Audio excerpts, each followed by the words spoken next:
I have never been more certain in my life that where I stand in this election is absolutely the right side.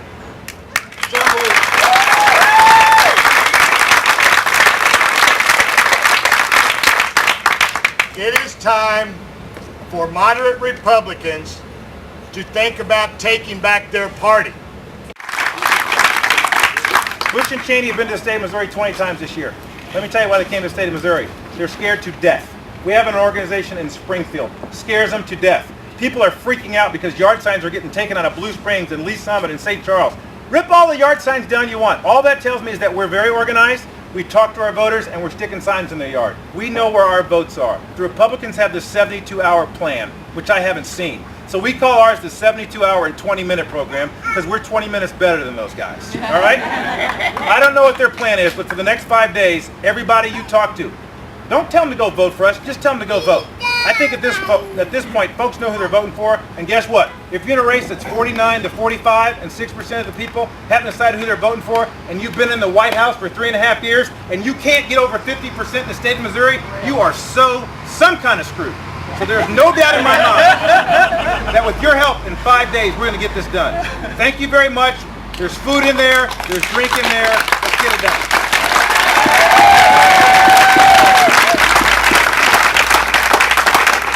Okay. Great.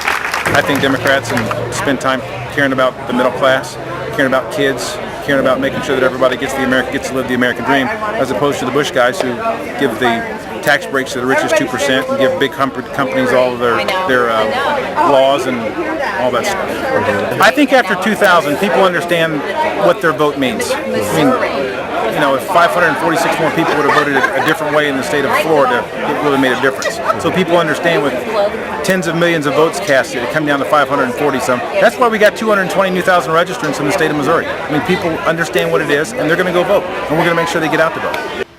God bless America, land that I love. Stand beside her and guide her through the night with the light from above, from the mountains to the prairies, to the oceans wide with foam. God bless America, my home, sweet home. God bless America, my home, sweet home. How about that? Thank you, Ashley. You may be seated. The president is ahead in Missouri, and as a bellwether state, it is important that we keep it that way. We are very cautious about a couple of things. First of all, the opposition is lobbying major forays on all sorts of fronts against the president. We expected that, and we will counter them, and the president's team will counter them. So we are very optimistic about the way it goes, because John Kerry's pessimistic messages and his internationalist policies just don't cut it here in Missouri. As they say, that dog don't hunt.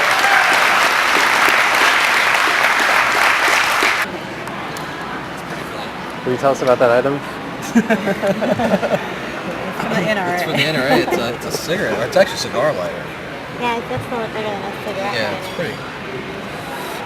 Something like that could kill somebody. You know what I'm talking about? You could really hurt somebody. Only in the wrong hands. Yeah, only in the wrong hands. What have been the big issues for you this year? You know, for me, I'm a small business owner. You know, so I have a small company here in town that employs 35 employees, and anybody that I believe in my heart of hearts is going to help the small businessman in the form of keeping taxes down, which enables me as a business owner to give more back to my staff, which in turn, I have happy staff. I think that's most important. I have my cell with me. Do you have your cell on you? I do not. I've left it in my car because I thought, so that's going to be a problem. So I can never find you, you know that. That's why I have my cell. Where are you sitting? You're not sitting. Not much. I'm supposed to be over 40 on it. What are these? These are flashes. These let me know who is supposed to have photographs at a glance. Who gets those? And we move them from one side to the other. It depends on whether they were sponsors or not at certain levels. An enticement was photographs. Oh, photographs. Gotcha. So we started on the left. We moved to the right. Thank you all for coming out. I'm going to keep my remarks rather brief because we've got some live entertainment coming up. I will tell you this, we kind of lucked out, although it was kind of bad luck. This should have been Game 6 of the World Series tonight. You know, it should have been. Let me say in all seriousness, and I think we see a glimpse of the fact that with Lindsay here and with Scott and with Bucky, how blessed we are as a nation, obviously, to have George W. Bush as our commander-in-chief. But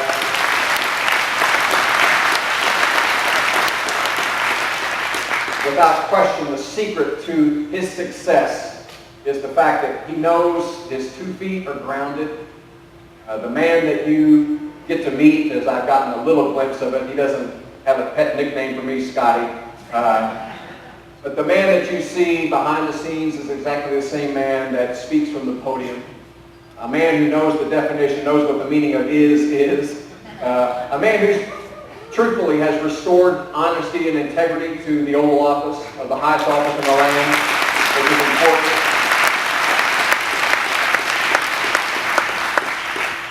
But as we got back on the president's bus, that was when Scott McClellan, this press person, told the president that CNN had just broken the story that the 1,000th casualty in Iraq had occurred. So as Karl Rove and Scott McClellan, Andy Card, and I was there with the president, and so as the bus was pulling away, really we were this somber moment on the bus. The president said exactly what I was thinking. He said, you know, the 1,000th casualty is a tragic event, just as the first American casualty was a tragic event, just as the 3,000 who lost their lives on September the 11th was a tragic event. This man gets it, ladies and gentlemen. We have to re-elect George W. Bush on Tuesday. Let us make the most of this moment, President Bush told us. A moment in history that has been given to no other people, to build a nation that is not only rich in goods, but rich in goodness. A nation that is not just the envy of the world, but the world's inspiration. Thank you, ladies and gentlemen.